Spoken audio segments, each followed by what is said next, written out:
All right, today we have a special guest. Her name is Shevali. She did go to Shibuya, but we're not going to hold that against her. So she's here to talk about concussions. And a lot of you probably know, if you play sports or you watch the NFL, football, that concussions is a big topic in the country right now. So she's here to explain about it, talk about her own personal experience. And so just give you guys information just to take care of your own health and how to keep yourself healthy. She's here to help you with that. So give her a hand.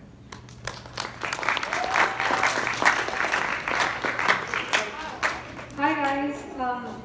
I don't know if he said it, but I'm currently in 11th grade and I go to Archbishop Lee High School.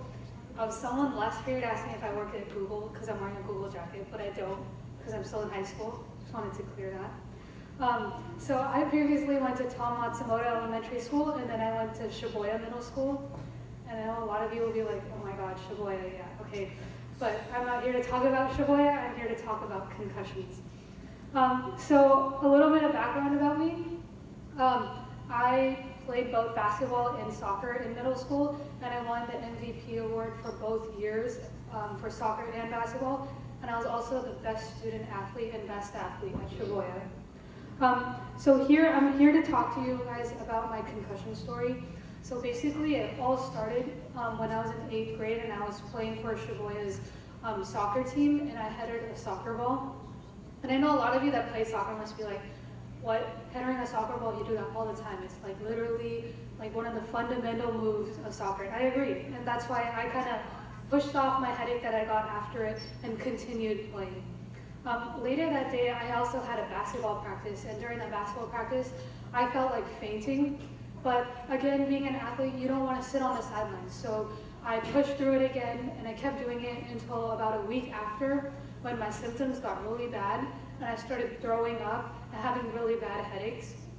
So I went to the Stanford emergency room, and over there I explained everything, like I hit my head, but the doctor just said, oh, you probably have food poisoning, that explains why you're throwing up a bunch. So he gave me some anti-nausea pills and then sent me home and said, you can continue playing. So within 12 hours, I felt better and I kept playing. And I did this happened during March, and I kept playing until the end of April, which means that I played through my concussion for about 2 months. And during these 2 months, I constantly headed the ball again. I constantly smacked my head against other people's, and I only made my headaches and stomach aches worse to the point where in April I had to completely stop playing. And I did this for about 15 months. And these 15 months that I stopped from playing was probably the worst moments of my life, because I had big plans for playing basketball in high school. Because I'm going to MIDI right now, and MIDI's women's basketball program is #1 in the nation. And I had aspirations to play for that program, but everything came crashing down. All my hard work since like 1st grade, it all came crashing down because of a simple injury and not taking care of myself. Also during this time, I became overweight, and I was so out of shape to the point where like I would walk up just like half of the stairs, and then I would need like a break because I would be so tired. And it was really embarrassing too, because I was this big athlete coming from Shibuya, and I wanted to play during high school, and I was expected to play during high school, but I couldn't play because of an injury. I also kept going to doctor appointments, and while all my other teammates and friends kept getting better on the court, I was stuck at home or stuck at doctor appointments, constantly getting worse. So luckily, after 15 months, I was able to find a doctor who was able to diagnose me with a concussion. He gave me a set of protocols to follow to make myself better, and I followed that, and after I got healed, I decided I wanted to play basketball again. And that whole process of coming back from 15 months was so hard too, and it was really embarrassing too, because I remember my first game back, I was literally like a blob running up and down the court.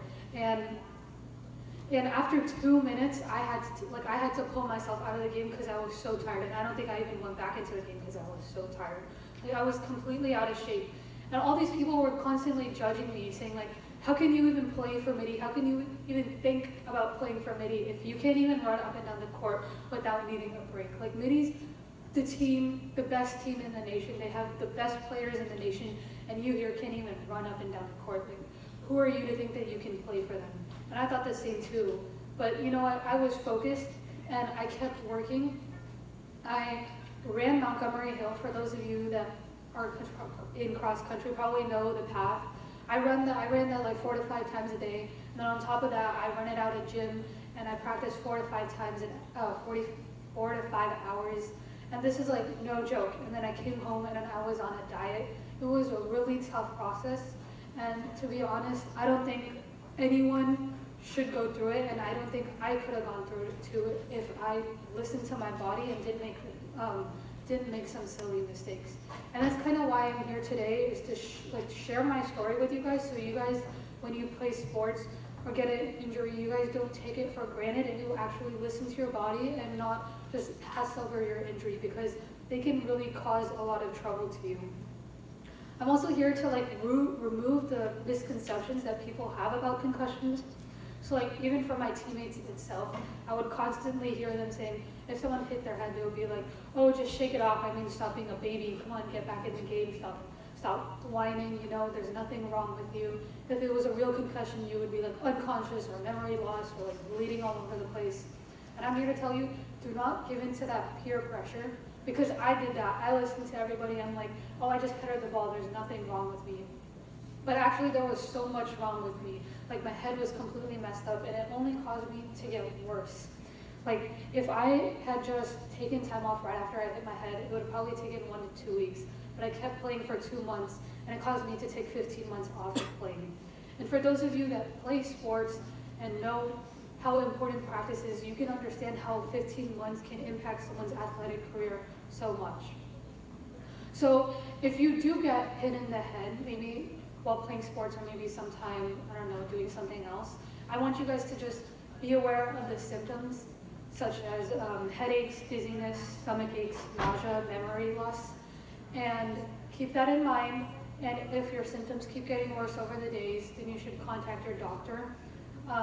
And if you do get diagnosed with a concussion, some basic steps are like, be like in bed constantly. You don't want to be walking, don't want to cause too much exercise. And you want to stay away from any screens like laptops, computers, or anything like that. Kind of just want to like shut down your body for like a couple of days so that it can fully heal. And then also when you're getting back into playing, kind of go in at your own speed. Your doctors don't know your body very well, so whenever you feel is ready, that's when you should go, not listen to anybody else. And concussions also impact your school life a lot. I know that a lot of you love playing sports, but you should also keep in mind education, because that's very important. You should be able to get down through middle school, high school, and all. In fact, one of my teammates, she got a concussion mid-season, and it was in December, and she had to stop coming to school for like the rest of the year because her concussion was so bad. And she ended up making up all her schoolwork during the summer. And first of all, I know a lot of you don't want to miss like a whole semester of school. That's a lot.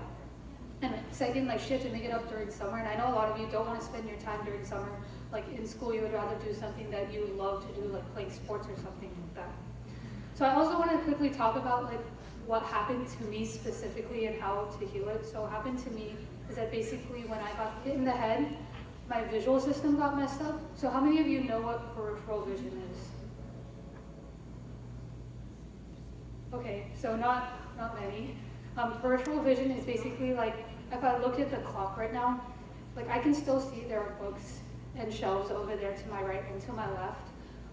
But what happened to me when I hit my head is that I got super vision. So when I was looking at the clock, I was still seeing I still had peripheral vision, but I was seeing the super unnecessary details, like a red book and the exact title of the book on the shelf on my right.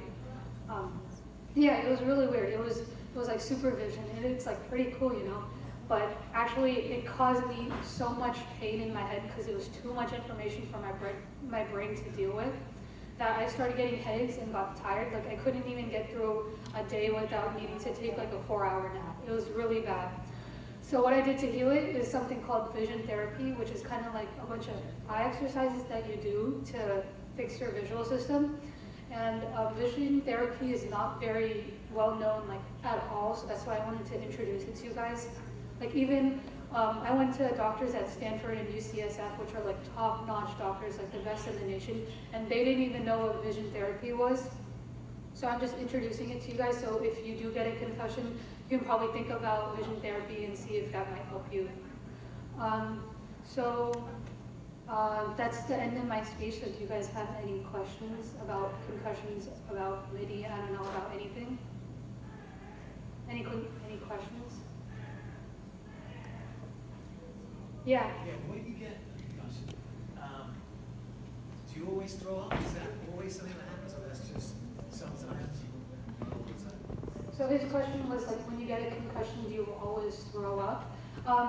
That's just like one of the symptoms. There's a whole list of symptoms that include like throwing up, dizziness, memory loss, unconsciousness, all that. Like, if you get it, multiple symptoms from that list, then you should probably think about going to a doctor because maybe you have a concussion.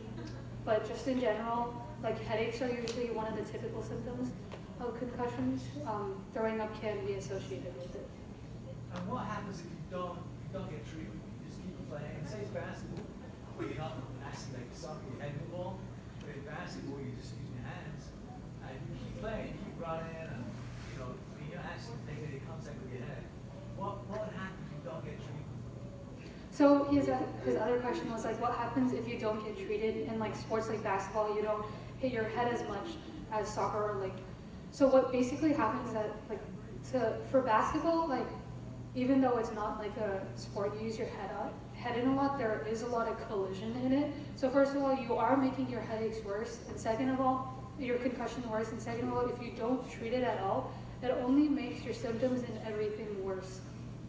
So like, for me at least, like it was a simple header that first triggered everything, but then I kept playing basketball and I kept not treating it, and everything only got worse from there. Your headaches get worse, your stomach aches get worse, your dizziness gets worse, so it's best to treat it so you feel better. Any other questions?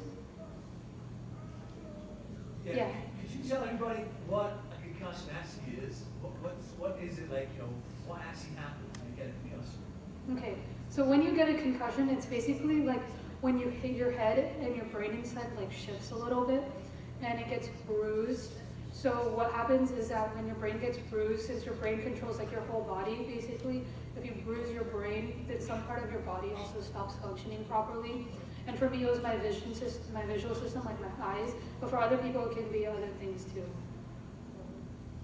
Any other questions? No? Okay. Thank you, guys.